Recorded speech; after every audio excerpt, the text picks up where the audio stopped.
could a man hit a target he could not see? That's a pretty good question. Here's another one. How can you hit a target you do not have? Have you got one? Besides, planes are built for flying. Ships are built for sailing. Houses are built for living. And man, too, was built for purpose. He was designed for accomplishment. He's engineered for success. He's endowed with the seeds of greatness. And the greatest danger we as human beings have is when we do not do anything at all. People today complain of lack of time. It's not lack of time that's the problem, it's the lack of direction. Are you a wandering generality, or are you a meaningful specific? Are you going to work tomorrow because that's what you did yesterday? If that's the reason you're going tomorrow, you won't be as good tomorrow as you were yesterday because you're 2 days older and no closer to the goal you do not have. What about you personally? Have you got your goals laid out? Are you a meaningful specific, or are you a wandering generality?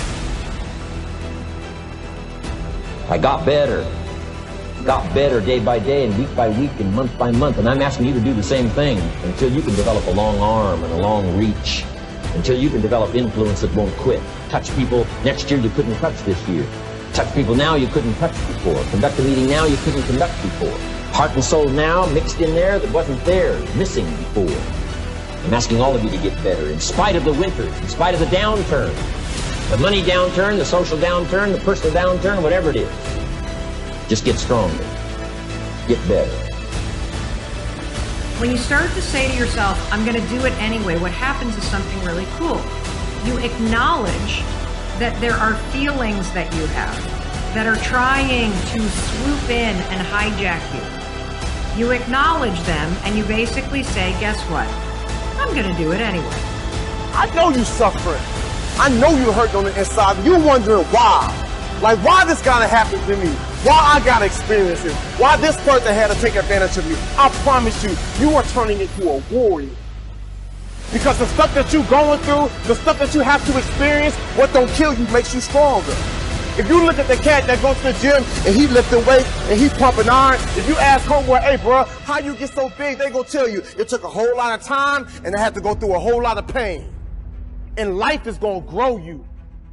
Listen to me right now, life gonna grow you. It is not gonna be easy. It is going to be painful. It is going to be frustrating. You gonna shed some tears. You probably gonna spill some blood. It's gonna hurt, but you gotta keep pushing. We are fighters. To some degree. We get knocked down in business, relationships, the economy, and life we get knocked down. The only difference, as far as the fighters we are, is the fact that I physically knock people out.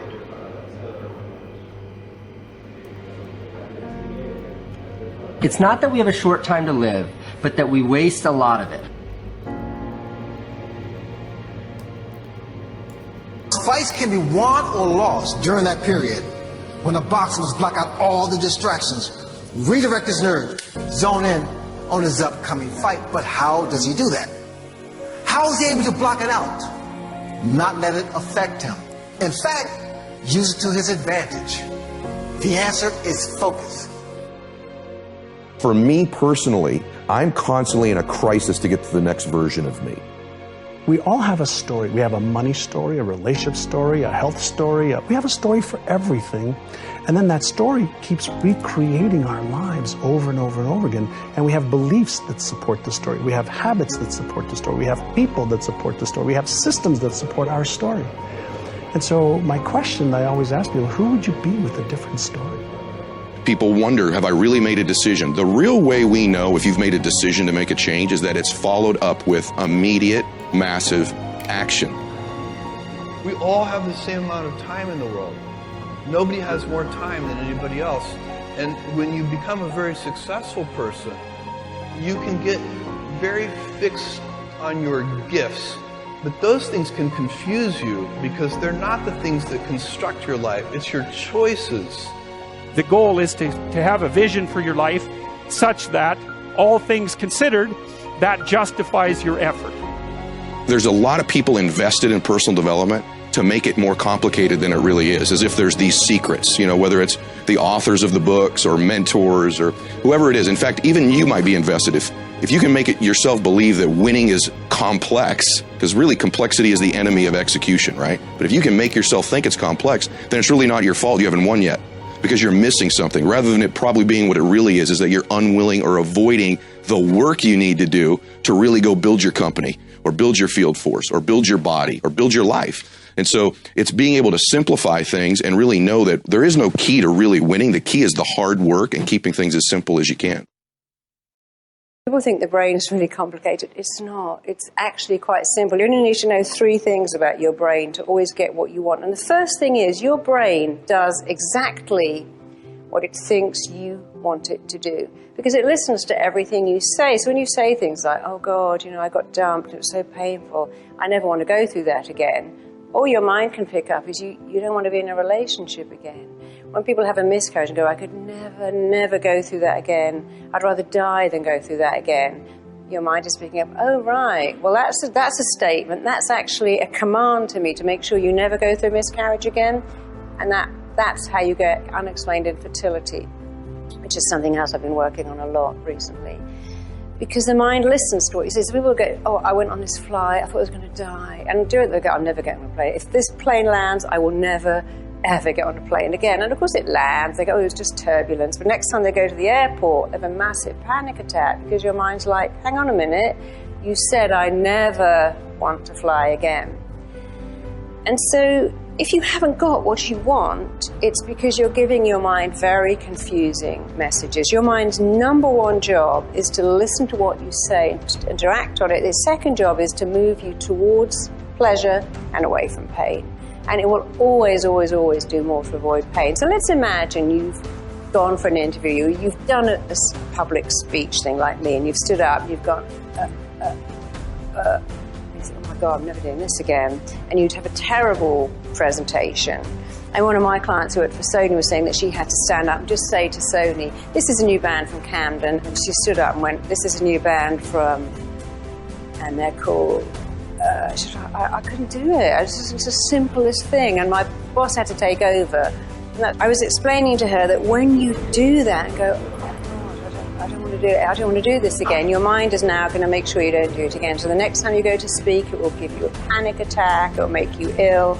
And if you say to yourself, oh my God, I'd love a week off in bed, or dreading next Wednesday, your mind is so in tune with you. Your week off in bed, you wake up with a flu, and your mind's like, there you go. How cool am I? There's your week in bed. You don't want to go to that speech? I've woken you up with diarrhea, so now you can't go. That's what the mind does. When I was giving my first ever presentation about my first ever book, I woke up with the most excruciating migraine I've ever had one before. I thought, wow, I must have been saying to myself, I don't want to do this because I've got this migraine. And I actually went and did it, and I didn't have the migraine until I stepped back off the stage again. And I realized that I was communicating very badly with myself. So you must never say nervous, say excited, because your mind listens. So those 3 things are, your mind does what it really thinks you want to do. If you're very, very specific and say, I want this and this, I want to be a great speaker, I want to deliver things, I want to be fantastic at sales, I want to be able to look people in the eye and sell them things and come across as really authentic, your mind will understand. And if you make those pictures really good and pleasant, you'll move towards them. And I think the way people look at the world right now, because it's such an incredible time, is actually the quickest tell to who they are. That you have a certain delightful, wonderful, positive freedom as a child, and then that's given up as you approach adulthood. But the truth of the matter is that you have a lot of potential as a child, but none of that is capable of manifesting itself as freedom before you become disciplined.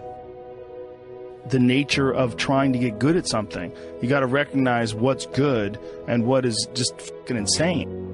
I just love what I do, and I'm good at it. And I love the ability to wake up in the morning and say, oh my God, I get to go to work. I mean, how many people in their lifetimes do a job that they love doing. Our bodies, for whatever reason, most people, their associations are to avoid anything that's uncomfortable. Outwork, out-improve, outlast, out-strategize. What you're looking on the screen here, on the screen, look at those 4 again. What you're looking on the screen here, which of those 4 things that you're looking at, the outwork, out-improve, outlast, out-strategize? Don't let the noise of others' opinion drown out your own inner voice. And most important, have the courage to follow your heart and intuition. They somehow already know what you truly want to become. You tend to think from multiple perspectives, you think about multiple outcomes, and ultimately you make a much better decision. You know exactly how to do it. You know exactly, it's not a magic trick. I like pushing myself. Actually, I'm in a profession where I can push myself so much, and I live with the adrenaline of working best under pressure somehow. Right. For me, which give me the ability to do that. Right. So why not? Yeah. Come to find out, a few years later, I wasn't anywhere near that. 106 pounds less, graduate Navy SEAL training, went on to do all these other things. Looking back on that, that was me trying hard. You are enhancing the experience that you're currently involved in right now. And you are alive. Right. You are alive. You do experience this life. But do you experience this life optimally? So I'm prepared for that. So, yeah, but I do believe you can't ever sit down on your hands and say, all right, now I'm a star. But I have friends who have $100 million in the bank because of Facebook's IPO, who complain, who are still hungry, who want to do even more, who will complain to me because they know I work a lot about no work-life balance and they don't get to spend enough time with their family. And I'm like, you have $100 million. I'm convinced that the only thing that kept me going was that I loved what I did. You've got to find what you love. And that is as true for work as it is for your lovers.